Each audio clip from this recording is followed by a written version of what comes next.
2வது அதிகாரம் 1ஆம் வசனத்தில் இருந்து 9ஆம் வசனம் வரை. தாரியு அரசனது 2ஆம் ஆட்சி ஆண்டின் 7ஆம் மாதத்தின் 21ஆம் நாளன்று ஆண்டவரின் வாக்கு இறைவாக்கினர் ஆகாய் வாயிலாக அருளப்பட்டது. யூதாவின் ஆளுநரும் செயல்தியேலின் மகனுமாகிய செருபாபேலிடமும் தலைமை குருவும் யோசதாக்கின் மகனுமாகிய யோசுவாவிடமும் மக்களுள் எஞ்சியிருப்போர் அனைவரிடமும் இப்பொழுது நீ போய் இவ்வாறு சொல். இந்த கோவிலின் முன்னைய மாட்சியை கண்டவர் எவராகிலும் உங்களிடையே இன்னும் இருக்கின்றனரா?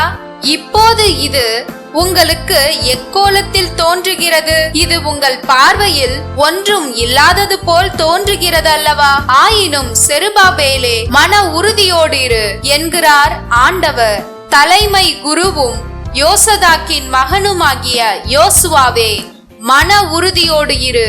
நாட்டிலுள்ள அனைத்து மக்களே ஊக்கம் கொள்ளுங்கள், பணியை தொடருங்கள், ஏனெனில் நான் உங்களோடு இருக்கிறேன் என்கிறார் படைகளின் ஆண்டவர்.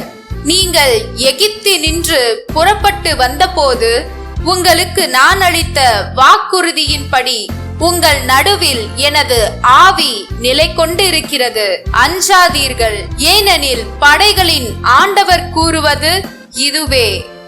இன்னும் சிறிது காலத்தில் நான் விண்ணுலகையும் மண்ணுலகையும் கடலையும் பாலை நிலத்தையும் நடுக்கமுற செய்வேன். வேற்றினத்தார் அனைவரும் நிலைக்குலைய செய்வேன். அப்போது வேற்றினத்தார் அனைவரின் விருப்பத்திற்குரியவைகளும் இங்கு வந்து சேரும். இந்த கோவிலை நான் மாட்சியால் நிரப்புவேன் என்கிறார் படைகளின் ஆண்டவர். வெள்ளி எனக்குரியது, பொன்னும் எனக்குரியது என்கிறார் படைகளின் ஆண்டவர். இந்த கோவிலின் முன்னைய மாட்சியை விட பின்னைய மாட்சி மிகுதியாயிருக்கும் என்கிறார் படைகளின் ஆண்டவர். இந்த இடத்தில் நான் நலம் நல்குவேன் என்கிறார் படைகளின் ஆண்டவர். லூக்கா 9வது அதிகாரம் 18ஆம் வசனத்தில் இருந்து 22ஆம் வசனம் வரை.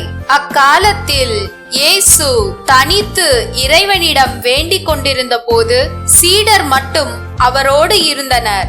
அப்போது அவர்களிடம், நான் யார் என மக்கள் சொல்கிறார்கள் என்று அவர் கேட்டார்.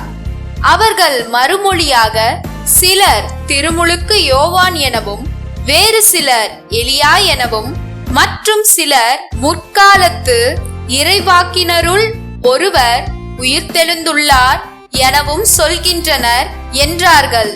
ஆனால் நீங்கள் நான் யார் என சொல்கிறீர்கள் என்று அவர்களிடம் அவர் கேட்டார். பேதுரு மறுமொழியாக, நீர் கடவுளின் மெசியா என்று உரைத்தார். இதை யாரிடமும் சொல்ல வேண்டாம் என்று அவர்களிடம் அவர் கண்டிப்பாய் கூறினார். மேலும் இயேசு, மானிட மகன் பலவாறு துன்பப்படவும் மூப்பர்கள், தலைமை குருக்கள், மறைநூல் அறிஞர் ஆகியோரால் உதறி தள்ளப்பட்டு கொலை செய்யப்படவும் 3ஆம் நாளில் உயிருடன் எழுப்பப்படவும் வேண்டும் என்று சொன்னார்.